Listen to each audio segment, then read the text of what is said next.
le sieur HM aussi, et in fine, selon toujours ce rapport, il a été procédé à l'audition du sieur Mamadou Ngom pour le compte des fonds qui ont été destinés au ministère des Sports. Toujours dans ce cadre, s'agissant du ministère du Commerce et des petites et moyennes entreprises aussi, Madame Suzanne Lo, DAGE du ministère du Commerce des petites et moyennes entreprises, a été entendue. Et je vous plaide de préciser que toutes ces diligences ont été effectuées dans la semaine du 20 au 27 mars 2023. Tout ça pour dire au total que la justice n'a pas trop communiqué sur les enquêtes ouvertes à la suite du rapport de la Cour des comptes, mais soyez assurés qu'un travail d'enquête et d'investigation très poussé est en train d'être mené par les enquêteurs qui sont saisis de toute l'étendue du rapport pour enquêter, situer des responsabilités à l'intention des autorités de poursuite que sont le procureur de la République et le tribunal de grande instance de Dakar, le procureur de la République et le tribunal de grande instance de Pikine-Guédiawaye, et tout ça sous l'autorité du parquet général que j'ai la charge de représenter. Il m'a semblé utile de vous faire un point sur les enquêtes par rapport à ce rapport, et cela concernerait le premier point de notre point de presse. Deuxième point de notre point de presse, l'affaire qu'il est communément appelée l'affaire Dr Niang. Dr Babacar Niang, pour le nommer. Il y a lieu de préciser que le 18 mars 2023, une plainte régulière a été formulée par le sieur Cheikh Tidiane Ly, représentant la famille de la victime feu Mamadou Ly, et M. Bamba Fall, maire de la commune de Médina. Cette plainte a été dirigée contre le docteur Babacar Niang, propriétaire et administrateur de la clinique Souma Assistance 6 à la cité Keur, et le docteur Cheikh Mbacké Medina Sey, médecin généraliste. Et dans cette plainte, il dénonçait des faits d'homicide involontaire sur la personne de la victime. Il dénonçait aussi des faits de non-assistance à personne à danger. Il dénonçait aussi les faits de mise en danger de la vie d'autrui suite au décès du sieur Mamadou Ly, qui est né le 21 mai 1989 et qui exerçait la profession d'agent municipal au niveau de la mairie de la Médina. Au reçu de cette plainte, pour des faits spécifiés dans le cadre de cette plainte, bien naturellement, une enquête a été ouverte pour situer les responsabilités. Et donc, dans le cadre de cette enquête, les représentants du plaignant, le plaignant a été entendu, notamment le sieur Cheikh Tidiane Ly, qui représentait la famille du défunt Mamadou Ly. Le maire Bamba Fall lui-même, signataire de la plainte en tant qu'employeur de l'agent municipal Mamadou Ly, ont été entendus. Et ils ressortissaient de leur enquête des faits susceptibles de constituer des présomptions graves et concordantes pouvant justifier la poursuite de l'enquête à l'encontre des personnes susnommées le docteur Babacar Niang et le sieur Cheikh Mbacké Medina Sey, médecin généraliste. Donc à la suite de ça, une enquête a été ouverte basée sur cette dénonciation sous forme de plainte régulière et contre personne dénommée, à savoir le docteur Babacar Niang, propriétaire de Souma Assistance, copropriétaire même je dirais parce qu'il a su avec son épouse, et le docteur Cheikh Mbacké Madina, Cheikh Mbacké Madina Sey, médecin généraliste.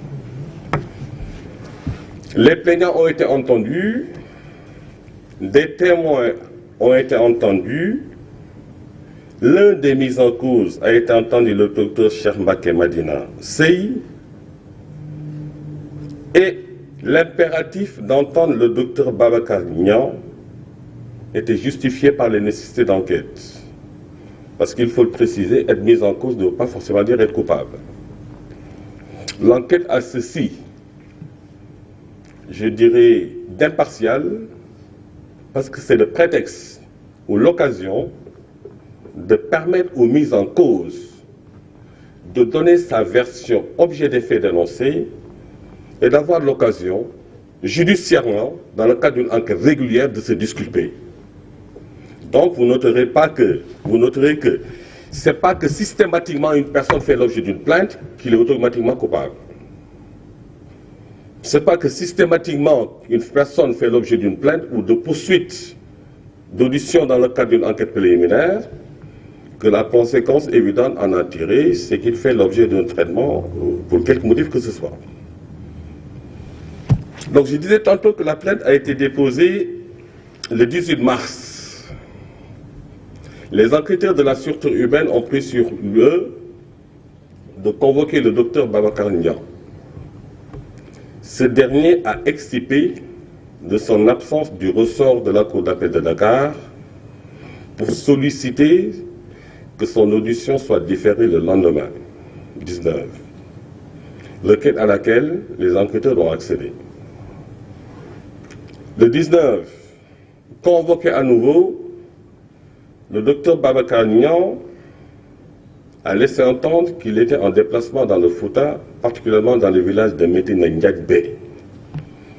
Et invite lui a été encore fait de venir déférer à la convocation, eu égard aux nécessités d'enquête, parce que sa déposition demeure essentielle pour situer les responsabilités dans cette affaire. Le 19, le docteur Babacar Niang avait promis de déférer à la convocation des enquêteurs le même jour, parce que Fouta, Medina Ndiagbé serait à 90 km ou 91 km après Saint-Louis. Le 19, le docteur Babacar Niang ne s'est toujours pas présenté. Toutes les personnes mises en cause ont été entendues, notamment le docteur Cheikh Mbacké Madina Sey. Le 20, sur mon intervention, le procureur de la République a cru devoir lui décerner une convocation pour être entendu. 18, 19, 20, 3 jours de suite, le docteur Babacar Niang, étant dans le territoire national, n'a pas daigné déférer à la convocation ou à l'invitation que les enquêteurs lui ont fait. C'est sous ce rapport qu'à la date du 21 mars, instruction a été donnée par mes soins, avec l'accord du procureur de la République, à la sûreté urbaine, de décerner un avis de recherche et d'interpellation par la sûreté urbaine. L'avis a été décerné, la réquisition a été faite par la sûreté urbaine, visée par le procureur de la République et transmis à la Légion Nord. C'est ce qui a permis aux éléments de la brigade de recherche de la Légion Nord, donc Saint-Louis, d'aller l'interpeller à 91 km de Saint-Louis dans un village qui s'appelle Medina Ndiagbé. Et c'est dans ces conditions, comme il a été déploré par ailleurs, que le docteur Niang a été mis en route pour son audition au niveau de la sûreté urbaine le lendemain 21, 22, je pense aux environs de 11 h, parce qu'ils ont quitté au petit matin. Et tout ça, c'était pour renseigner l'opinion, comme quoi la justice demeure une exigence de tout état de droit. Et aucun citoyen, qui qu'il puisse être, de quelque bord qu'il se trouve, ne peut pas, pour quelque raison que ce soit, tenter de se soustraire à son action. Et donc, en tout état de droit, l'invite lui a été fait 2 ou 3 fois. L'attente a duré, eu égard à l'urgence que tout le monde connaît et que tout le monde partage, du 18 jusqu'au 22, il était impératif que les enquêteurs usent des moyens légaux que leur offre le Code de procédure pénale dans le cadre d'un état de droit pour le contraindre à venir déférer à leur convocation. Ce d'autant que, au niveau de sa clinique, les faits se sont passés. Et les faits se sont passés.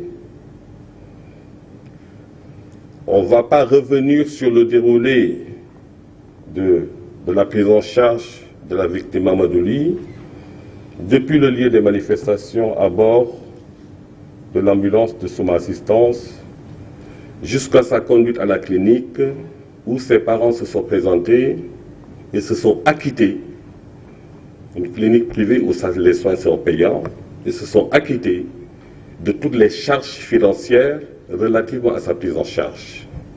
C'est ainsi qu'à sa conduite, il a été consulté, un diagnostic a été posé, d'où il résultait qu'il a reçu une pierre au niveau de l'arcade sourcilière qui a fini par atteindre le crâne et le cerveau. Et donc son pronostic vital était engagé. À la suite de ça, le mode de fonctionnement de la clinique Souma est de recourir à des sachants, des spécialistes, si toutefois le diagnostic d'un patient le justifiait. Ils ont indiqué à la famille de la victime qu'il était question qu'il soit évacué à l'hôpital principal séance tenante pour subir une intervention parce que son pronostic vital était engagé. L'autre alternative interne à la clinique a été, ils leur ont été conseillés de payer les honoraires et de faire appel à un sachant extérieur pour qu'il soit opéré dans les locaux de la clinique Souma. Et cela à 18 h. La famille s'est acquittée des honoraires inhérentes à l'opération envisagée et depuis 18 h, la clinique a reçu d'autres patients qui apparemment ont été l'élément déclencheur de la négligence sur la victime Amadouli. Mais en tout état de cause, l'enquête a pu établir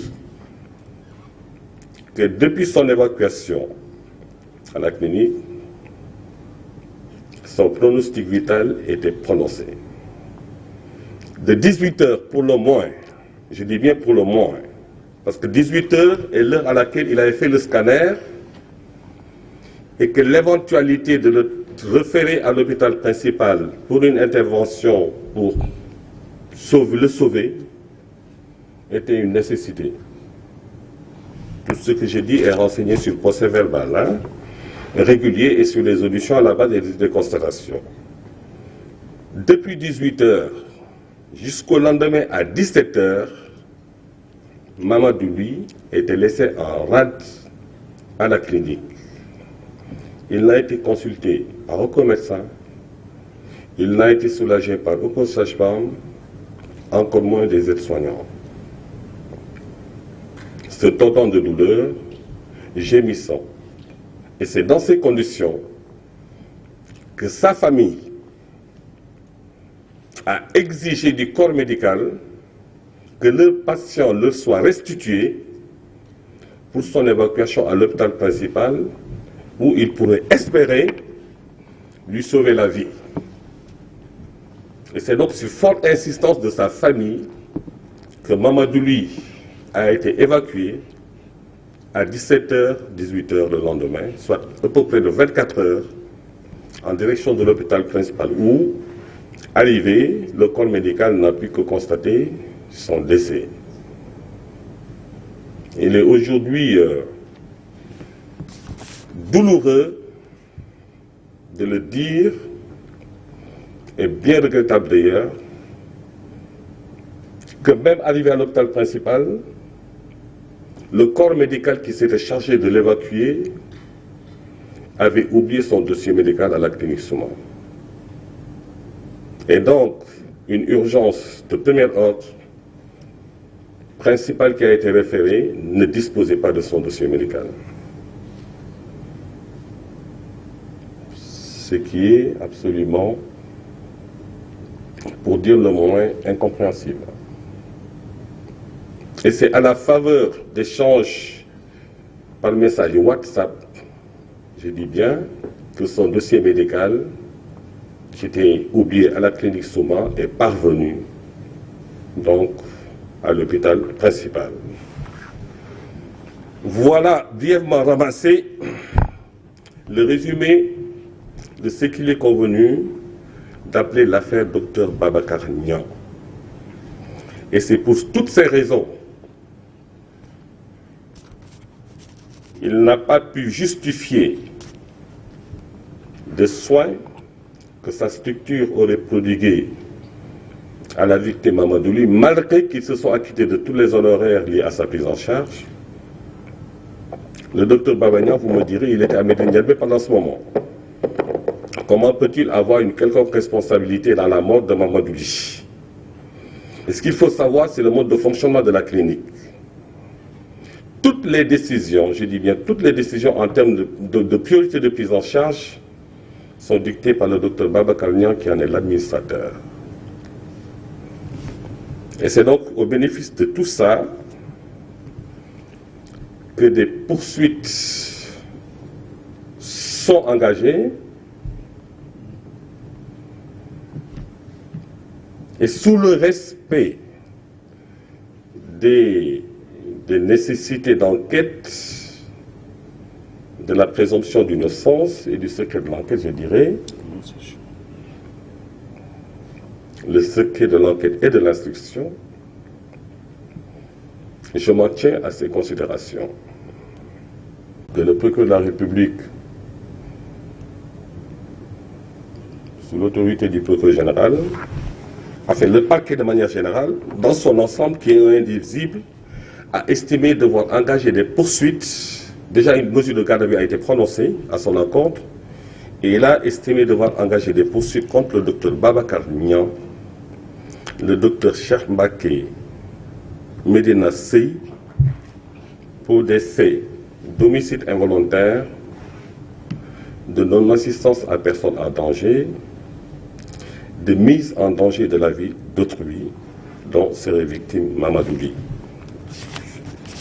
Il faut préciser à ce stade que la clinique Souma, étant une SARL, Société à responsabilité limitée, dont, avec deux associés que sont le docteur Babacar Niang et son épouse Madame Saïda Berthe, donc cette clinique Souma, en tant que structure privée, est installée dans les poursuites. Et le dossier fera l'objet d'une information judiciaire dont le traitement, à partir de ce moment, relèvera de la compétence d'un juge d'instruction qui sera incessamment saisi. Alors, sur ce dossier, voilà les éléments d'éclaircissement ou d'information que je voulais porter à l'attention de l'opinion nationale et internationale. Cela étant dit, le parquet poursuit sur la base de présomptions graves et concordantes. Il restera au juge d'instruction en toute indépendance et dans la limite de toutes les prérogatives en matière d'instruction que lui offre le Code de procédure pénale, l'article 71 du Code de procédure pénale. Le juge d'instruction prend tous les actes qu'il estime nécessaires à la manifestation de la vérité dans le sens d'une instruction à charge et à décharge de nous éclairer sur cette affaire. Et cela m'amènerait à passer au troisième point de notre ordre du jour, qui est ce qu'il est convenu d'appeler l'affaire tentative d'assassinat du sieur Ousmane Sonko, ou sur le sieur Ousmane Sonko. Donc, à la faveur des événements du 16 février, du 16 mars 2023, il a été relayé par beaucoup de médias de la place et sur les médias en ligne